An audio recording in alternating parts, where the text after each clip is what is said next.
ایک بدو آئے، ایک صحابی آئے، یا رسول اللہ میرا باپ میرے مال کو خرچ کر دیتا ہے، مجھ سے پوچھتا نہیں ہے۔ تو آپ نے کہا بلاؤ اسے۔ ان کو جب بلایا گیا تو اس نے پوچھا کیوں بلا رہے ہیں؟ کہ تیرے بیٹے نے شکایت کی ہے۔ تو ان کو اتنا دکھ ہوا، انہوں نے چند اشعار پڑھے دل ہی دل میں، زبان پہ نہیں، دل ہی دل میں، اور مجلس میں آ گئے۔ جب پہنچے دربار رسالت تو جبریل آئے ہوئے، یا رسول اللہ اللہ تعالیٰ کہہ رہے ہیں اس کا مسئلہ بعد میں سنیں، اس سے کہیں وہ شعر سنا جو تو نے بیٹے کے گلے میں کہے ہیں، اور اب تیری زبان سے ادا نہیں ہوئے پر تیرے اللہ نے سنے۔ تو آپ نے اس سے فرمایا اچھا بھائی تیری گل تو میں بعد سنوں گا، تو پہلے وہ میں نے شعر سنا۔ انہوں نے کہا اشہد انک رسول اللہ، میں گواہی دیتا ہوں آپ اللہ کے رسول ہیں۔ یا رسول اللہ میں نے دکھ میں چند اشعار زبان سے نہیں دل ہی دل میں دہرائے تھے، اور آپ کے رب نے عرشوں پہ سنا، واقعی آپ کا رب بھی سچا اور آپ بھی سچے۔ آپ نے کہا کیا کہا تھا؟ غدوت مولودا ومنتق یافعا تعل بما اجنی علیک وتنہل واذا ذاقتک بالسقم لم ابت لسقمک الا ساہرا اتململ کأنی انا المتروک دونک بالذی ترکت به عینی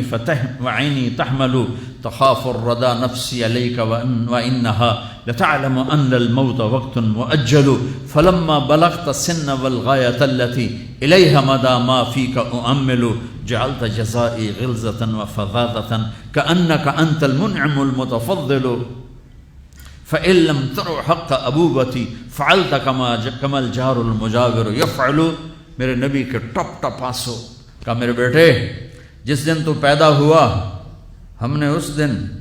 اپنی ذات کے لیے جینا چھوڑ دیا، ہم نے تیرے لیے زندگی کا سفر شروع کیا، تجھے ٹھنڈی چھاؤں میں بٹھانے کے لیے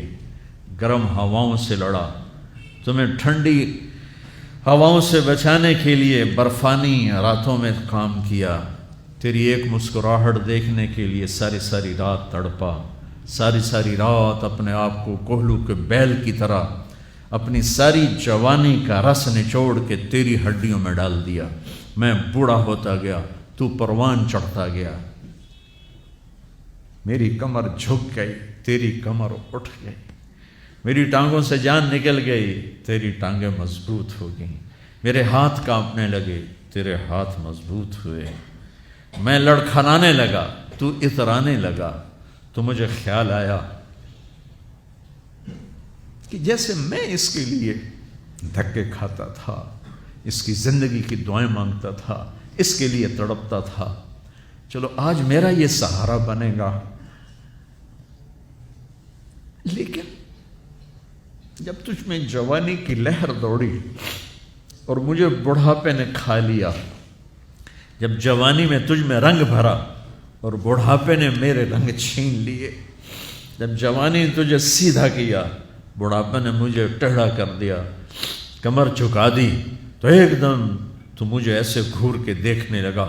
تیری آنکھیں ماتھے پہ چڑھ گئیں اور تو مجھے یوں دیکھنے لگا جیسے میں نوکر ہوں تو باپ تو مالک۔ تو میں نے اپنی 30 سالہ زندگی کو جھٹلا دیا کہ ہاں میں باپ نہیں ہوں، میں نوکر ہوں، یہ میرا سردار ہے، اگر یہ بیٹا ہوتا تو یوں تو نہ کرتا۔ اس نے میری راتوں کے تڑپنے کو بھلایا، میرے گرمی سردی سے لڑنے کو بھلایا، کولو کے بیل کی طرح میرے چکر کاٹنے کو بھلایا، اپنی خوشیوں کو دفن کر دیا اپنے سینے میں، قبرستان بنا دیا اپنے سینے کو، اپنی خواہشات کا اور اپنی خوشیوں کا، اور آج تو مجھ سے ایسے بات کرتا ہے جیسے میں نوکر ہوں اور تو میرا آقا ہے۔ اچھا میرے بیٹے میں نوکر سہی، تو سب، پر میں تیرا پڑوسی، تو بندہ پڑوسی سے پوچھ ہی لیتا ہے کیا حال ہے، کوئی ضرورت تو نہیں، اتنا ہی پوچھ لیتے۔ دیکھو میں آج رو رہا ہوں، یہ بڑے دردناک اشعار ہیں، میری اردو میں اتنی وسعت نہیں ہے کہ میں ان اشعار کا درد سمجھ سکوں